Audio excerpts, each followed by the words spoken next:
So anxious, yeah, baby, game's over. I'm a sexaholic, been that thing over. You been acting up, I brought pain over. Spend time in that pussy like a layover. Jamire, yeah, it's time now. Tell me all your stories while you wind down. I'ma go deep, take your time now. Tongue deep in your love, baby, calm down. Hi guys, welcome to my channel. This is Jamira Terrell, and I am back to you with another banging chapter. This is chapter 2, and it is entitled Shorty Swing My Way. Before I begin, don't forget to subscribe to the channel and make sure you press the bell notification button so therefore you get all the notifications sent to your phone, your computer, or any other devices every time I post a video. You don't want to miss it. Like I said, chapter 2, part 1 is entitled Shorty Swing My Way. You ready? Glad to be here alone with a lover unlike no other. Sad to see a new horizon slowly coming into view. Oh, I wanna be living for the love of you. Tanya Lachey Connor sang at the top of her lungs while speeding down the highway.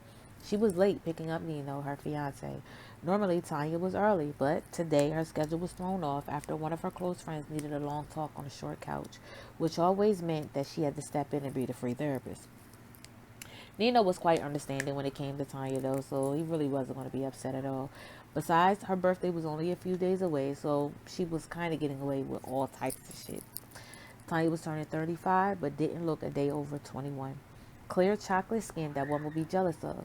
Seemed like the rest of the world was walking around stocking up on the best makeup, and yet this beauty was blessed with the very same unblemished skin everyone wanted to have. Even though her skin was flawless, that still wasn't her greatest feature. Her ocean deep dimples were to die for. Every time she cracked even the smallest smile, her dimples would give her a glow only a baby could carry. Tanya finally made it to the FedEx building where her soon to be husband worked. Thankfully, even though she was late, she was early. Nino was late coming out himself, so he technically was still in the clear. God just worked out that way.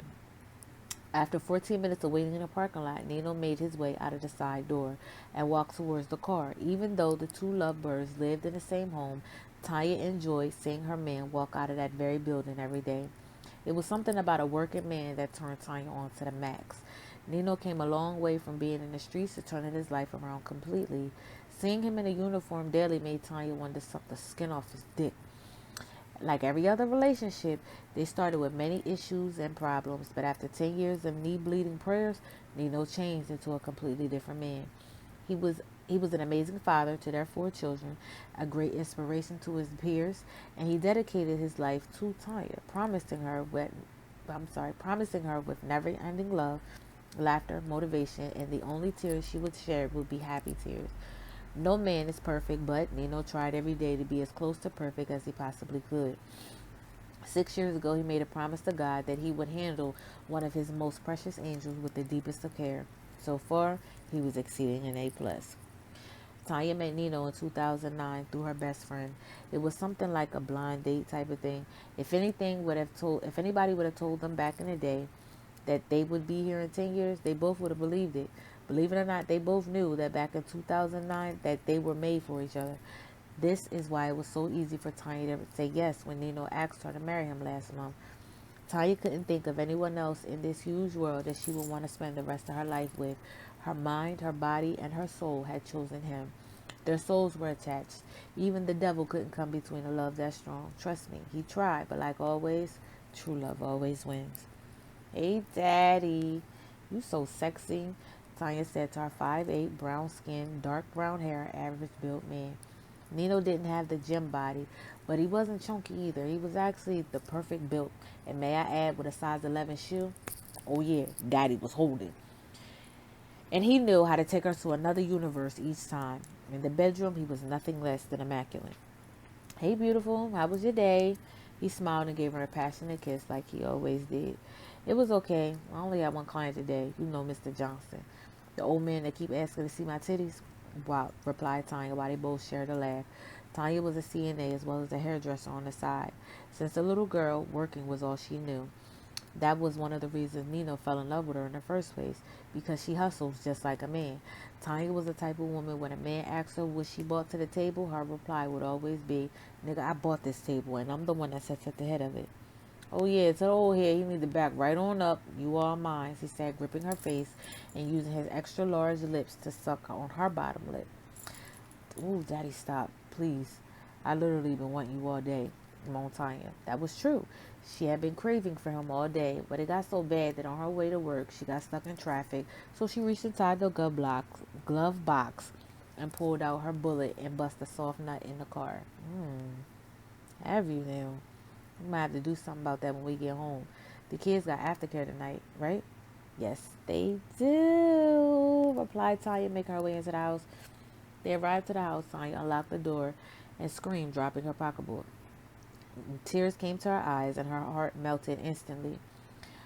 While Tanya was working, Nino had found time to slip home and surprise her with an extra large teddy bear, balloons, her $1,300 Gucci sneakers she wanted, a matching Gucci bag, a Tiffany's bracelet, her name earrings, 30 pairs of Victoria's Secret panties, 4 Victoria's Secret bottles, and 2 dozen roses with one single sunflower in each bouquet.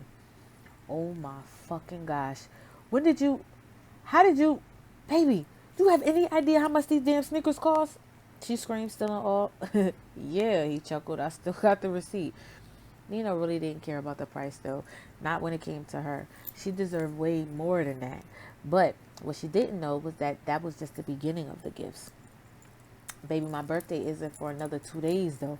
She kissed him passionately. She pushed him on the sofa, climbed on top of him, slowly kissing his forehead, his nose, his right cheek, his left cheek, his lips, his chin, and then back to his lips. "Oh my God, baby, I love you so much. I swear to God I do," Tanya said, looking into his eyes. She really did love this man, though. She felt like she knew him since she was a kid. They had that grandparents' love. You know, that love that really doesn't seem to exist anymore. They had that old school love. That let's talk it out and let's work it out and not break up kind of love. "Baby, go look on the counter in the kitchen. I think I left something in there." Nino smiled. He loved seeing her get excited. She quickly jumped off his lap and ran into the kitchen and smiled again. There was a beautiful treasure box with a lock on it, with no key. She turned to him. "Baby, I can't open it. Where's the key?" "Come find it," he said. Tanya walked back over to him and kneeled in front of him. She unbuttoned his jeans and slid them down his legs, exposing her best friend. She loved him, but I think she loved his dick more than she loved him. She kissed the head of his dick, and he jumped like he always did. She often gave him head, but her lips were so soft it was always a surprise to him when she did touch him. She gently bit down on the head of his dick, and with full speed, she took all of him in her mouth. She didn't mind him calling her a bitch. She actually liked it because he said it with love. He wouldn't dare disrespect her. She's like, "I like being this bitch." He slowly stood careful not to stop her flow and grabbed the sides of her face. He sped up the pace and roughly fucked the back of her throat. He was cutting off her air passage, but she was ready to die behind this dick, you hear me? She choked and gagged, but he didn't stop. The sounds of her struggling to breathe turned him on. "Ooh, baby, fuck, I'm about to bust," he yelled. That was her cue. She leaned back and stuck out her tongue. He let out his thick and creamy goodness all over her face, drenching her lashes and giving her a new form of edge control. She moaned and licked her lips, rubbing the remainder of nut all over her face as if it was her favorite face moisturizer. "Now where's the fucking key?" She stood sucking her fingers. Nino reached in his back pocket of his jeans and handed her a small silver key. She snatched the key and ran to open the lock. The box clicked open with ease. Inside was a club picture that they had taken in 2009 when they went to the Union Tavern for the first time. 2 pieces of stationery paper, 2 rings intertwined together representing forever, and a roll of money equaling to $5,000. She picked up the money first, smiled, and placed the money on the counter next to the box. She picked up the papers. On one paper, it was her words that she had said when she first realized that she was madly in love with him, word for word. "Nino, You are truly my best friend, my king, my lover, my children's father, my motivation, my inspiration. I never realized how beautiful love could be until you walked into my life. When you're asleep, I pray over you. I cover you with my love and God's grace. I don't pray that our relationship lasts forever. I pray that our love lasts forever. That simply means, God forbid, if we separated, the love we share today, tomorrow, and the next day will always live on. I love you enough to see you happy. If one day you realize that I am not the one, I love you enough to love the woman in your life who is the one, simply because she makes you happy. I promise to always love you, even during those times I think I hate you. To sum it all up, I love you, Daddy, forever, for always, and 100 years after that. Love always, Tanya. She remembered when she wrote that when they celebrated their first year anniversary. She would always leave him little notes around the house expressing the love that she had for him. She unfolded the next paper. It was a response letter from him to her. This would be her first time seeing this. She slowly walked back into the living room and sat down in her favorite chair. Beautiful. Men don't really get into the mushy stuff. But I'm up watching you sleep right now, and I just had to tell you it was on my mind. First of all, baby, you are so beautiful to me. Even right now, when your bonnet is halfway slipping off and your hair is a mess, you got your mouth open and you snoring hella loud. I told you that you snore. You even let out a cute little fart. Honestly, I didn't know that farts could be cute, but yours are.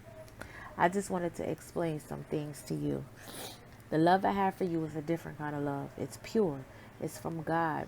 It's understanding. Understanding that we both been through hell and hot water. It's accepting, meaning I'm accepting you're good, you're bad, and you're ugly. Even through your ugly, you've taught me how to learn how to love you in multiple ways and not just the popular way. Loving you, I had to first learn to love myself. That's why loving you comes from a pure place, because we both know that we come from a mess. But somehow we meet together and our mess doesn't exist anymore.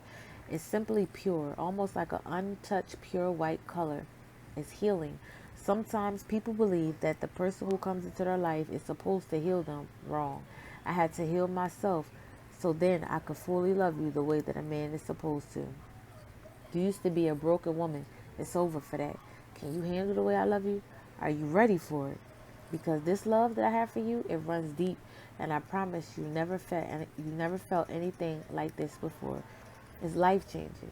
It's soul changing. Baby, I promise it's going to be a little scary in the beginning. And you might even want to run, and that's okay. But I promise that if you do run, I'll be right there running with you, holding your hand. We're going to get through whatever together. You have my word. If you're reading this, that means it's time to seal this box. This is a reminder box. Only twice this box is to be opened. When I give it to you, and then the other time is when we're tired of fighting. Every time it refresh, every time it refresh, every time it refresh.